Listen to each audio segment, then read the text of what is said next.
Welcome to Long COVID Radical Self-Care, where I provide simple, non-medical tips and tools to help you on your healing journey.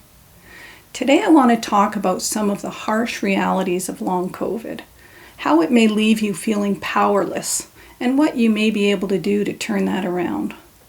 I won't dwell on the negative, but just for a minute, I want to get real about the challenges of this nasty condition. There are roughly 200 symptoms that have been associated with long-haul COVID, some mild and some severe, and you may have any combination of those symptoms.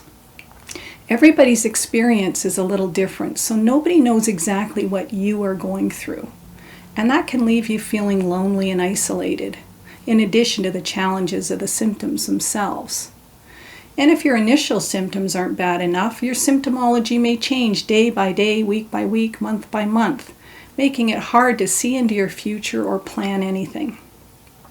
I know my symptoms keep changing, and I sometimes have to cancel plans to take care of myself. If you can identify with that, drop me a note in the comments below. Do you ever feel like you don't know what's happening inside your own body? Scientists are learning more, but there are still more questions than answers. At this stage, there is no cure and no proven effective treatments widely available. Personally, I've found many of the research findings to date, like how it can affect the brain and other organs, to be more discouraging than encouraging. I know they're working hard at understanding this, and it's a very complex condition. But let's face it, their efforts are not having much impact on our lives just yet. Treatment is still largely focused on symptom management, that is, if you can get treatment at all, because healthcare can be a challenge as well, depending on where you live. I'm in Canada, and the healthcare system is really strained right now, and the wait to get into a long COVID clinic in some areas can be more than a year. That's an eternity if you're struggling every day. And even if you get in, there's no guarantee it's going to get you back to where you were before you got COVID. When you think about the whole situation, it's more than understandable if you're experiencing some negative feelings. Anger, anxiety, loneliness, helplessness, frustration, all understandable. A common thread I see among many people dealing with long COVID is the feeling of powerlessness. They don't feel there's anything they can do to change their situation, and that's the feeling I want to focus on today. I want you to know that there are things you can do to reclaim your power on this journey. Here are 5 things you can do to empower yourself.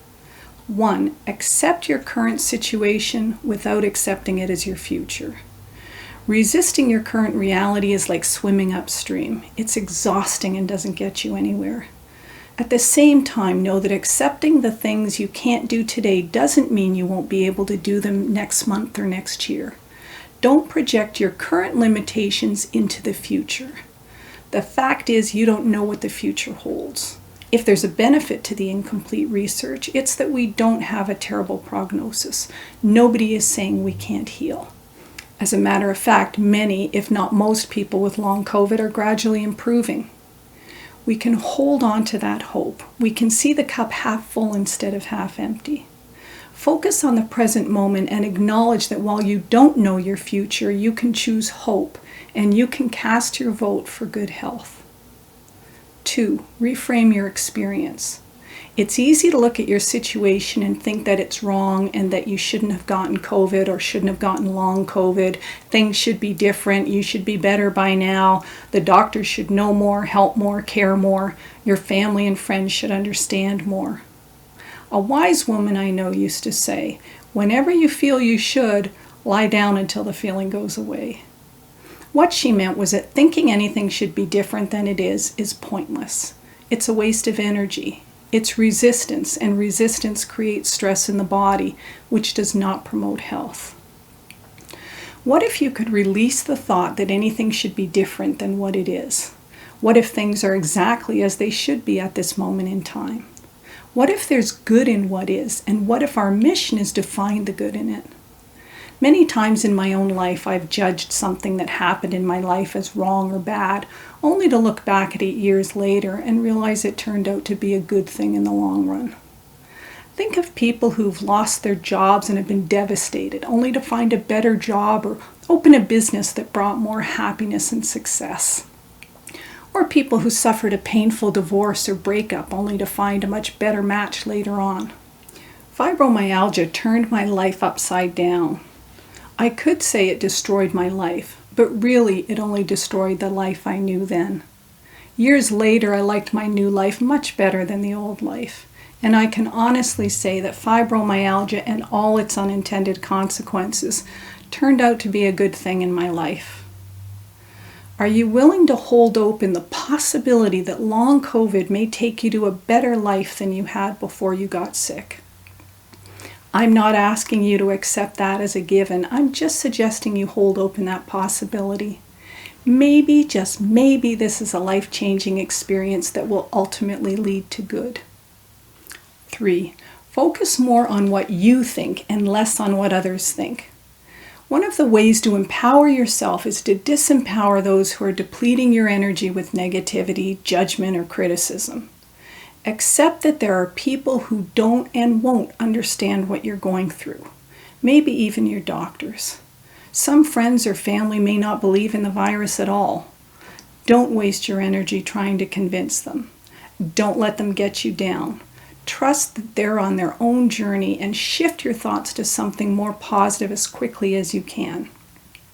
I sometimes clear the negativity by doing a silent "next" in my mind. Focus your energy on what you know about your own body and what you need to heal yourself. Feed positivity and starve negativity. 4. Consider complementary treatments. Always consult with your doctor, of course, but you may want to try some alternative treatments to see if they help.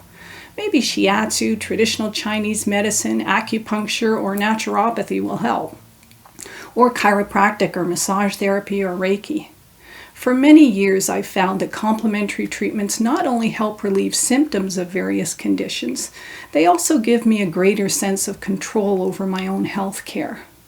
Remember, you're in charge of your health. Always do what feels right for you, and don't be afraid to try something new if you feel inspired. And 5, feed your spiritual needs.